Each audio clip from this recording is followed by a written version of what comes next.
할렐루야. 여기는 대구에 있는 성령교회 김에스겔 목사입니다. 오늘 은혜 받을 제목은 열성당 가룟유다와 예수 그리스도의 차이점에 대해서 알아보겠습니다. 예수님은 사회적으로는 하나님 나라를 증거하는 랍비였습니다. 그는 나사렛이라는 소박한 마을에서 자라났으며 하나님 나라의 복음 전파를 소명을 가지고 살아왔습니다. 예수가 전파하는 하나님 나라 복음은 로마의 황제, 세상 통치에 대해서 비판적으로 들을 수가 있었습니다. 그래서 예수님은 열성당원이 내걸었던 로마주의의 하나님 나라 사상에 외면적으로 동조하는 것처럼 보일 수가 있습니다. 열성당원들은 유대 율법과 고유 풍속을 열광적으로 수호하는 국가적인 사람들이었고 다가오는 하나님 나라에 대하여 불타는 열정을 가진 사람들이었습니다. 이들은 제 신들에게 우상하는 로마의 황제가 신성 모독 행위라고 지향하는 전투적인 사람이었습니다. 가룟유다도 그 중에 한 사람이었습니다. 이들은 우상 숭배하는 있는 한 세상을 신의 진노가 있다고 믿고 종교적인 광신자들이었습니다. 그래서 이들은 로마의 황제가 유대를 통치할 아무런 근거도 없다고 주장하고 로마의 군대에 대하여 무력 저항을 하였던 것입니다. 그리고 이들은 외투 속에 당금을 가지고 다니면서 우상 숭배자들이나 신성 모독하는 자들을 살해했기 때문입니다. 스카리아라는 말뜻은 자격이라는 말뜻을 가지고 있습니다. 이들은 호전적이고 냉혹한 자들이었습니다. 이들은 하나님 나라가 무력적인 권력 행위를 정치를 통하여 이 세상에 이루어진다고 그렇게 실천했던 사람입니다. 마카비 형제의 반란도 그렇고 그리고 마사다에서 최후의 항전을 했던 유대 역사에 나타난 열성당원의 대표적인 투쟁들을 예로 들 수가 있습니다. 예수님은 유대인으로서 로마군에 의하여 팔레스타인 점령을 비판한 것으로 보았고 로마의 황제에 아부하고 세례 요한을 처형해서 보는 걸 바같이 살인 행위를 자행한 것을 헤롯왕에 대하여 여우라고 부르면서 비판적인 태도를 취했습니다. 그래서 예수가 열성당원이 아닌가 하는 오해가 생길 수도 있었습니다. 그럼에도 불구하고 예수님은 로마나 헤롯 통치를 반대하도록 군중을 선동하거나 이들에 대하여 공개적인 비판적인 설교를 하지 아니했습니다. 그것은 예수가 추구하던 사상과 나라는 이 세상의 나라가 아니라 이 세상을 초월하는 하나님 나라에 있기 때문입니다. 예수가 선포하고 실천했던 종말적인 급진주의자들은 열성당원을 추구하고 행동화했던 정치적인 급진주의자와 달랐기 때문입니다. 아라비아 하나, 예수님은 열성당원으로 오해받았습니다. 우리는 사복음서를 읽으면서 예수가 열성당원으로 오해받을 수 있는 여지를 여러 군데서 발견할 수가 있습니다. 유대인 공예 산에 들이는 예수를 지지하는 군중의 움직임이 사회적인 혼란을 야기한 경우에는 자신들이 책임을 면치 못할 것이라는 것을 두려워하였습니다. 그래야 이들은 로마로부터 면책을 받기 위하여 예수를 로마에 대한 정치적인 반란자로 고발하는 결의를 하였습니다. 복음서 저자 요한은 이런 사실을 다음같이 기록하고 있습니다. 즉 이에 대제사장들과 바리새인들이 공회를 모으고 이르되 이 사람이 많은 표적을 행하니 우리가 어떻게 하겠느냐. 만일 이를 그대로 두면 모든 사람이 그를 믿을 것이요. 그리고 로마인들 와서 우리 땅과 민족을 빼앗아 가리라. 이날부터는 그들이 예수를 죽이려고 모의하느니라고 기록하고 있습니다. 요한복음 11장 53절. 최근 사회 지역에서 발견된 바로코 크파의 그 서신에 의하면 빌라도에 있어서 예수의 사건은 당시 열심당원의 사건과 동일한 범죄를 취급하는 것을 입증되었습니다. 즉 게세마네 동산에서 예수를 체포한 이들은 로마의 보병대였습니다. 그러므로 예수님은 로마의 죄수였습니다.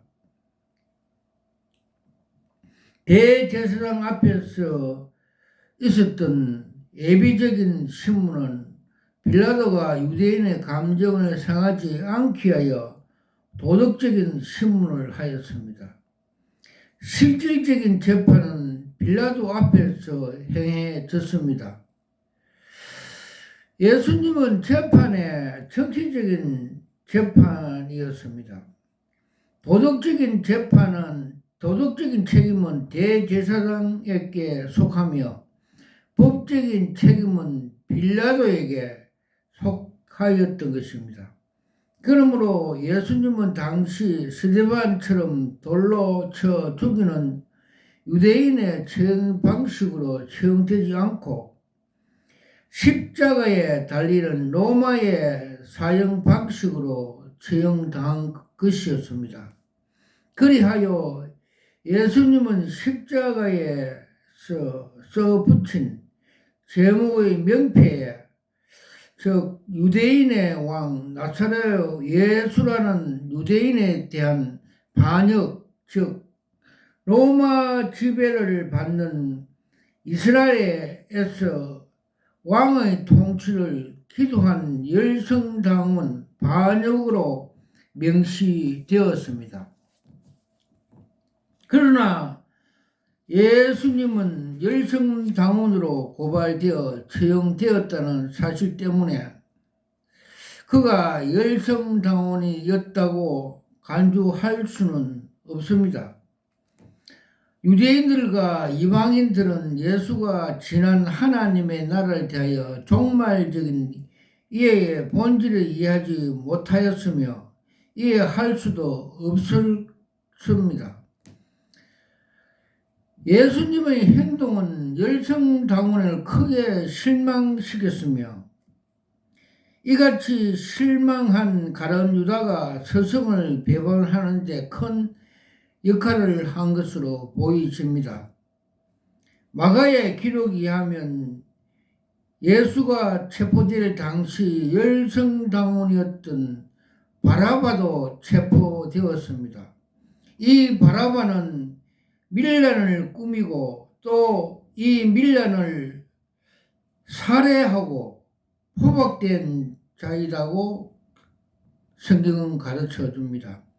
마가복음 15장 7절.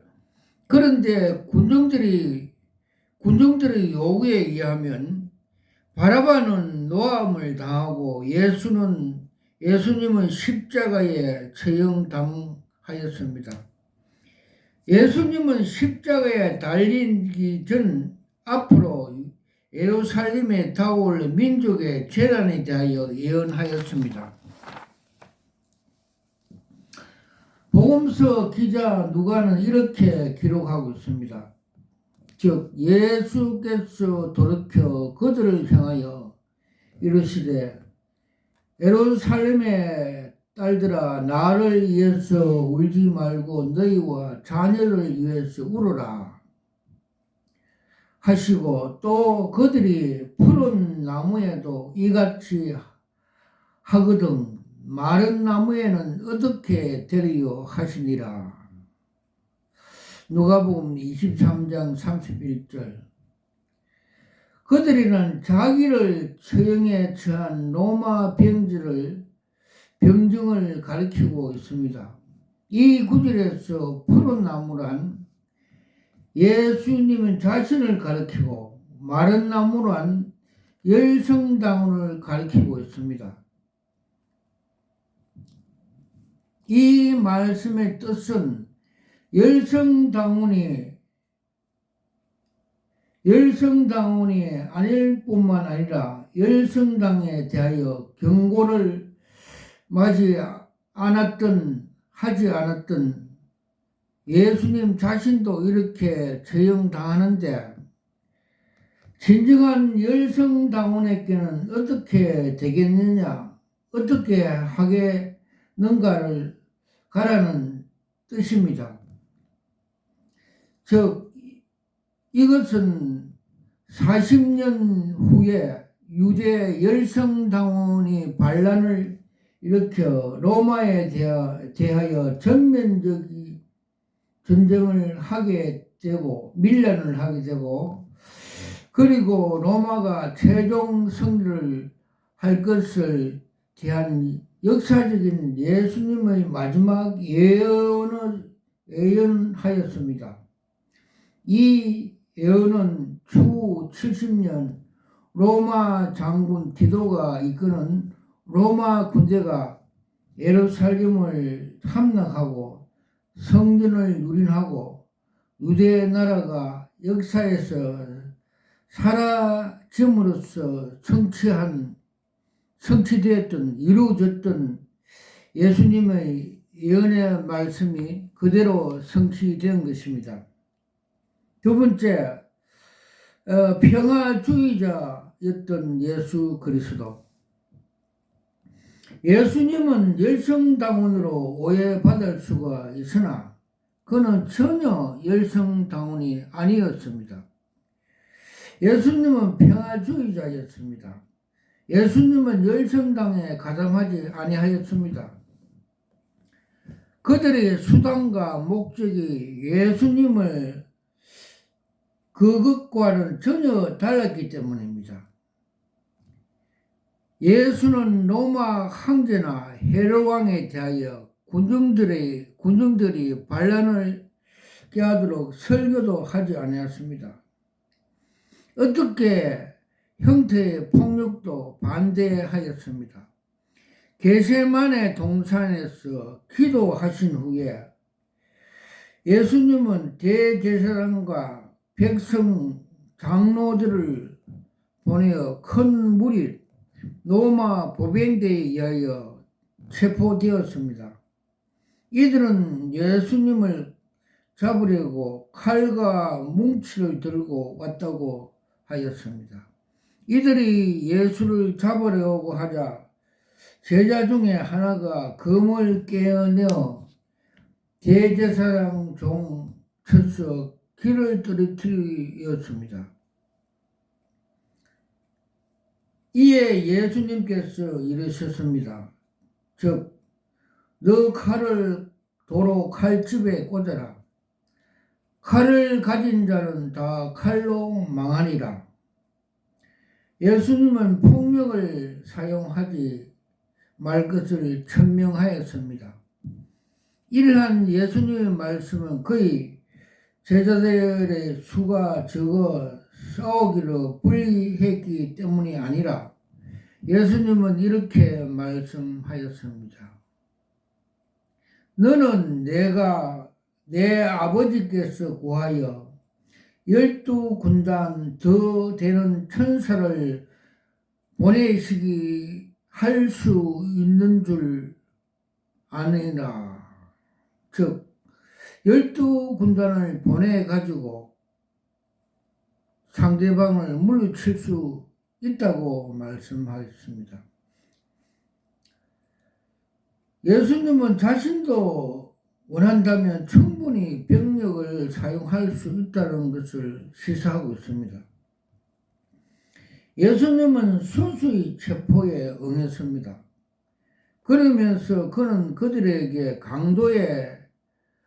강도를 잡는 것처럼 칼과 뭉치를 가지고 왔다고 나무랐습니다.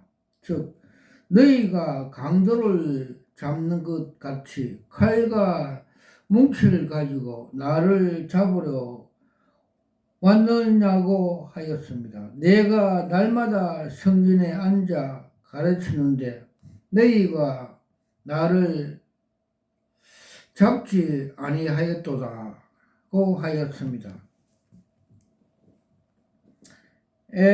세 번째, 원수를 사랑하신 예수 그리스도. 예수님은 비보복 역설하였습니다. 즉, 예수님은 보복을 하지 않았습니다.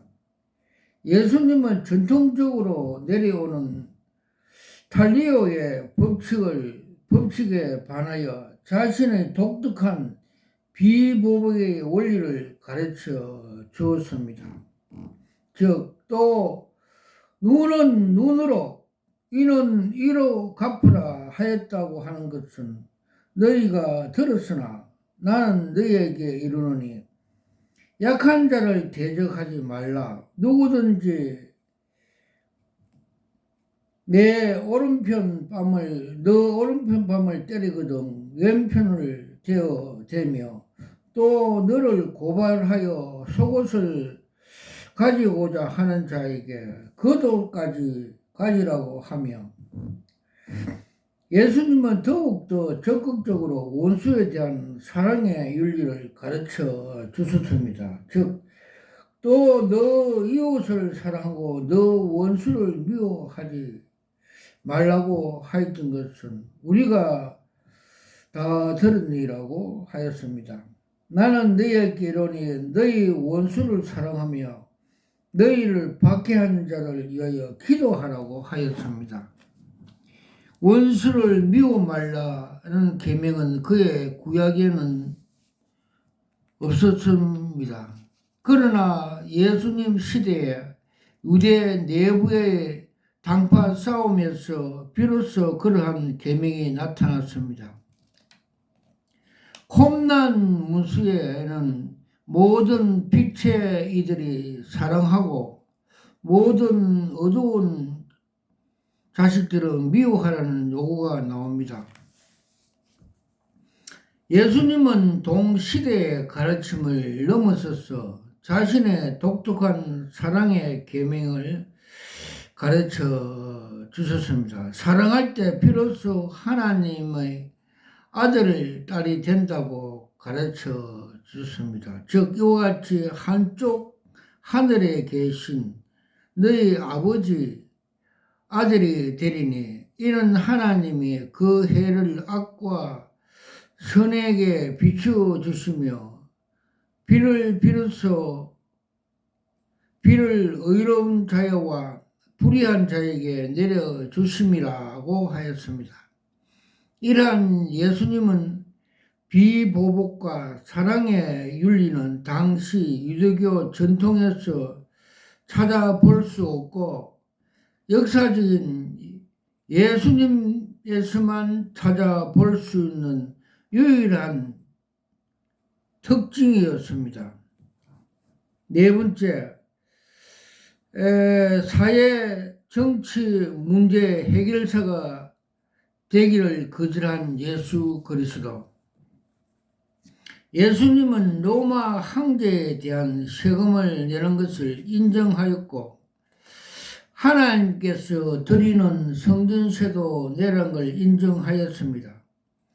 황제에 대한 세금을 내라는 말은 열성당원에 의하면 로마 권력에 타협하는 것으로 오해될 수가 있었습니다. 그러나 잘 의미해 보면 가이사에게 속한 것은 가이사에게 바치라는 말은 가이사에게 속한 것은 더 이상 주지 말라는 것입니다. 가이사에게 속한 것은 이상 요구를 하면 거절하는 의미가 함축되어 있습니다. 예수님은 사회나 정치 문제의 해결사가 되기를 거절하였습니다. 누가복음 저자 누가는 예수님의 이러한 모습을 잘 알려주었습니다. 사람들은 예수님을 정상적인 랍비로 보았습니다. 랍비는 법적인 사건이나 유산 분쟁을 척결하는 것으로 의무를 하고 있습니다. 그래서 무리 중에 한 사람이 예수께 이르되 선생님이여 내 형을 명하여 유산을 나와 나누게 하소서라고 요청을 하였습니다. 이에 대하여 예수님은 대답하였습니다. 이 사람아 내가 나를 너희 재판장이냐 물건을 나누는 자로 세우느냐고 말씀하셨습니다. 예수님은 자신이 재산 문제 해결사가 아님을 확실히 보여주었습니다. 그리고 그들에게 이르시되 삼가 모든 탐심을 물리치라. 사람의 생명이 그 소유에 넉넉한 데에 있지 아니하니라고 하였습니다. 즉 예수님은 사회 정치 문제 해결사가 아니라 다가오는 종말적인 하나님 나라를 선포하였고 그 인격 자신이 바로 하나님 나라의 실제였습니다. 다섯 번째, 고난의 종 메시아가 되신 예수 그리스도. 예수가 사실 열성당원이었다면 그 당시에 자기를 왕으로 삼으려 했던 5,000명에 동원하여 당시 로마의 총독부를 점령할 수가 있었던 것입니다. 그러나 예수님은 자신의 저희를 알고 한쪽으로 피하였습니다. 복음서 저자 요한은 다음과 같이 기록하고 있습니다. 즉 그러므로 예수께서 그들을 와서 자기를 억지로 붙들어 임금으로 삼으려 할 줄 아시고 다시 혼자 산으로 떠나가니라고 기록하고 있습니다. 당시 군중들은 열성당원의 영향을 받았어 하나님 나라가 로마의 정치적인 압제에서 해방받는 정치적인 왕국으로 간주하였기 때문입니다. 예수님 자신의 사명이 예루살렘으로 올라가 고난을 받으시고 십자가에 못 박히는 것으로 아시고 예수님은 갈릴리 북부 지역 가이사라는 빌립보의 지방에 이르러 베드로의 신앙 고백을 들으시고 후에 비로소 자신의 사명을 말씀하였습니다. 사복음서 저자 마태 누가 한결같이 중요한 장면에 대하여 기록하고 있습니다. 즉 이때로부터 예수 그리스도께서 자기가 예루살렘에 올라가 장로들과 대제사장과 서기관들에게 많은 고난을 받고 죽음을 당하고 제3일 만에 살아야 할 것을 제자들에게 비로소 나타내셨다고 말씀하고 있습니다. 마태복음 16장 21절 베드로가 이 일에 대하여 선생님께 다가올 것을 않을 것이라고 하자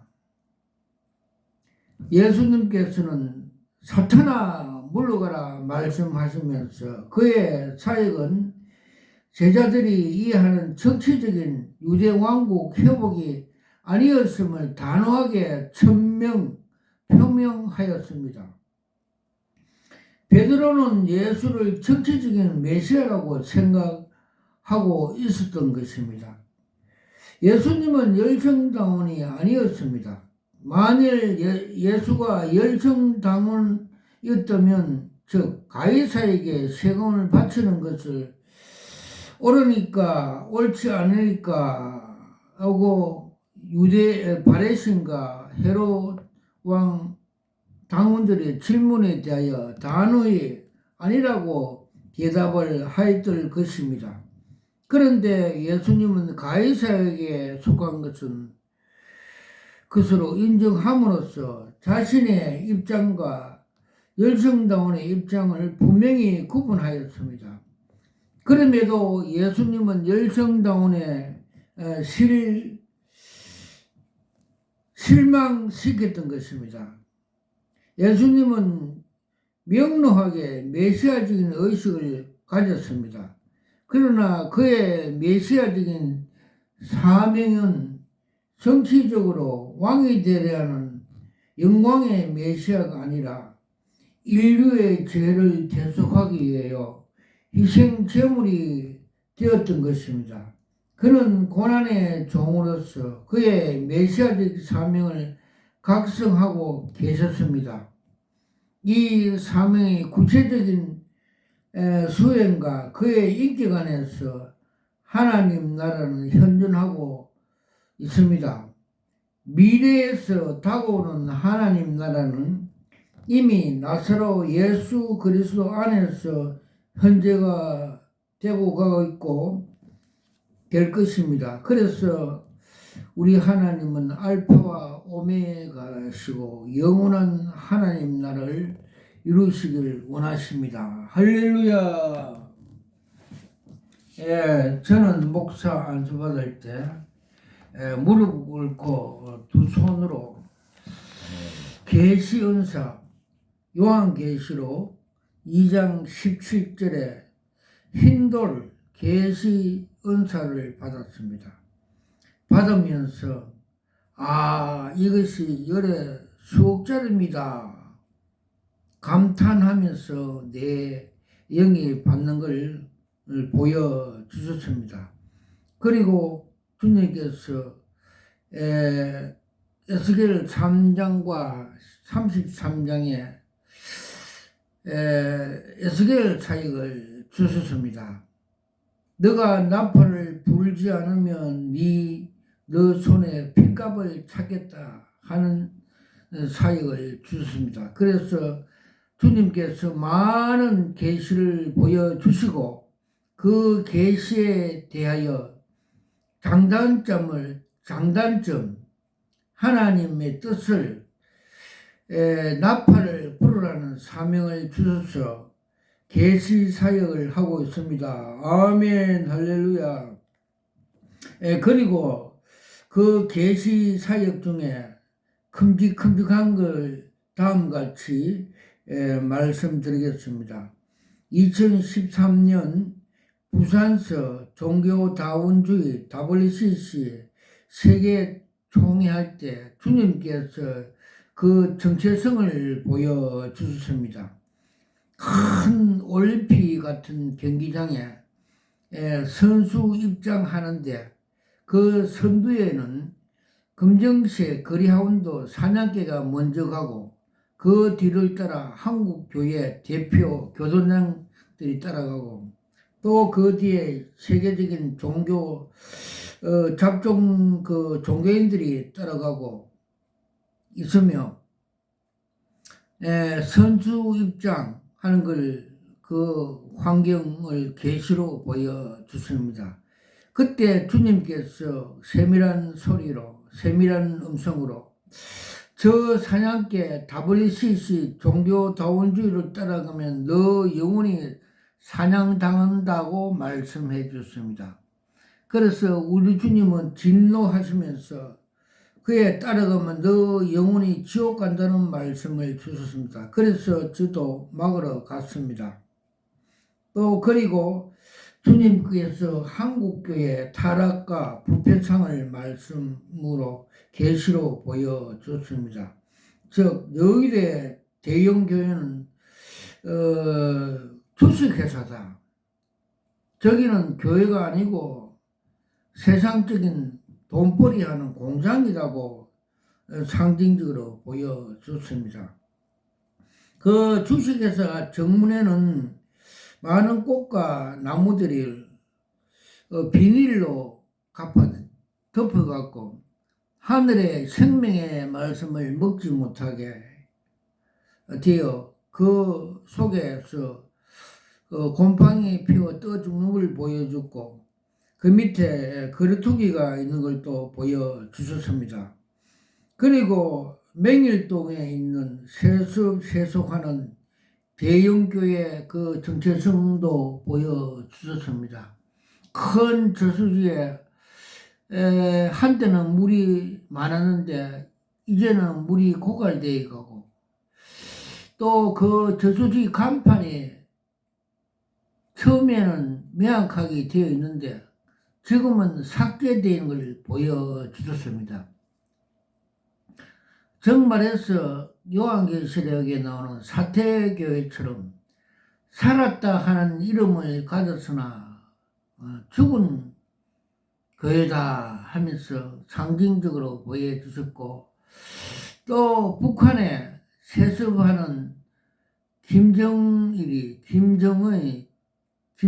같이 공산 족벌 국가를 하면서 상징적으로 보여주셨습니다. 또 서초동에 있는 대형교회는 저거는 화려하고 웅장한 바벨탑 교회다.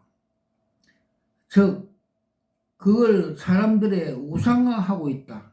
우리 믿음이 주님 앞으로 하나님 앞에 믿음이 돼야 구원받는데 즉 건물로 통해서 우상화시키고 있다고 보여주셨고 그 속에 뱀들이 많이 우글거린 걸 보여주셨습니다. 그리고 또 정광훈 목사에 대해서 그 정체성을 보여주십니다. 즉 정광훈 목사는 그는 목사가 아니고 거짓 선지자다. 즉 상징적으로 전 민주더불어당 대표 이해창으로 상징적으로 보여줬습니다. 즉 정치꾼이다. 그렇게 보여줬습니다. 그는 또 이데올로기 그 자아실은 자기 기득권 정치를 위하여 십자가 보험 위에 그걸 올려놓고 우상화하고 우상 숭배한다고 보여주습니다. 즉 말해서 우리는 십자가 복음 위에 이데올로기나 자아실은 사상 철학을 올려놓으면 그것을 추구하고 과격하게 동조하면 그게 우상화 된다는 걸 주님께서 가르쳐 주셨습니다. 즉 도산 안창호 선생님 같이 우리가 예수를 잘 믿으면 자동적으로 자유민주 시민이 됩니다. 그래서 우리가 십자가 복음 위에 다른 철학이나 사상을 온전하면 그거는 우상하는 제1계명에 위반한 큰 범죄를 범한다고 가르쳐 주셨습니다. 예, 그러고 주님께서 정동수 목사에 대해서 작년 종교 개혁주일날 세북에 그들의 정체성을 보여주셨습니다. 그 계시는 어떤 것이냐 하면 한강물같이 생명수 강이 넘쳐 우리 하나님의 은혜가 넘침에도 불구하고 그는 그것을 거부하고 자기 건물에 들어가 우울증 환자같이 슬픈 표정으로 상의는 콤비를 입고 밑에 바지는 허술한 걸 입고 인간의 그 견고한 인간의 지식으로 성령의 조명 없이 성령의 역사 없이 성령의 운행 없이 성경을 가르쳐 이단성이 많다하는 걸 주님께서 가르쳐 주셨습니다. 그리고 또 주님께서 어떤 부산에 있는 어떤 목사가 한때 개척교회를 시작하다가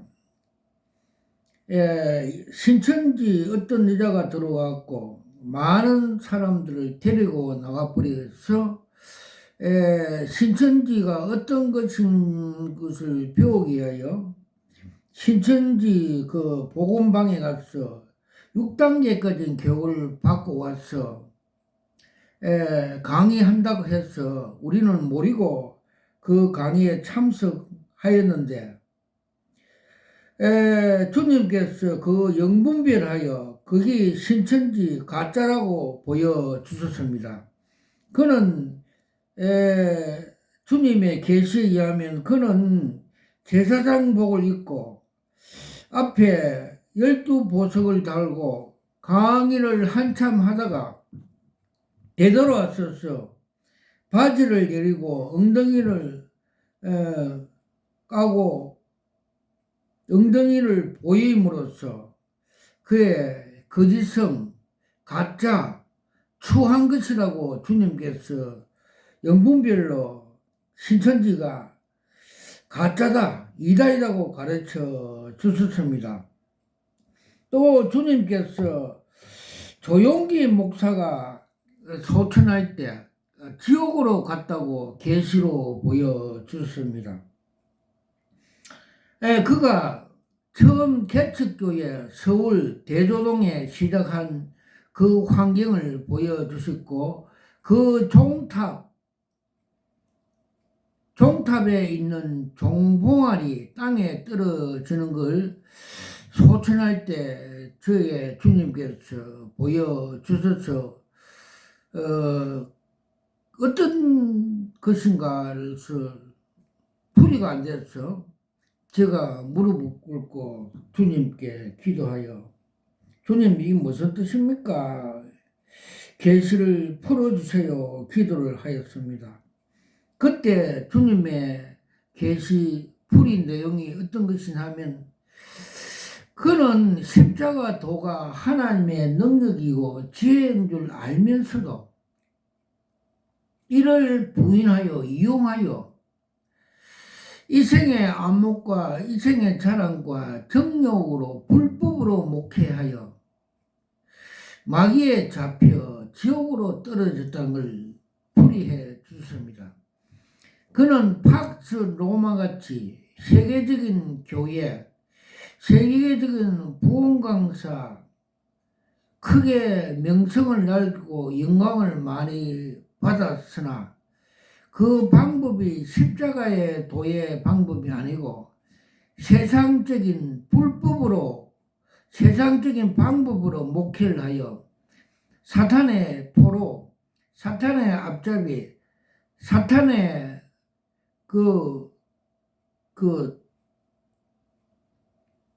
노예를 되었어. 세상 방법으로 목회를 하여 지옥으로 떨어졌다. 주셨고 가르쳐 주십니다. 불법이 뭡니까? 마태복음 7장 21절에 23절까지 주여 주여 하는 자마다 다 천국에 들어갈 것이 아니라 내 아버지 뜻대로 행하는 자며 천국에 들어갈 것이라고 주님께서 말씀하였습니다. 그래서 너들이 귀신을 쫓아내고 많은 역사를 하였으나 나는 도무지 너를 알지 못한다고 주님께서 선언하였습니다. 그래서 우리가 불법으로 목회를 하면 안 됩니다. 그래서 하나님 뜻대로 목회를 해야 천국에 들어갈 수 있고 영혼들을 살릴 수가 있습니다. 할렐루야. 모든 영광을 하나님께 올려드립니다.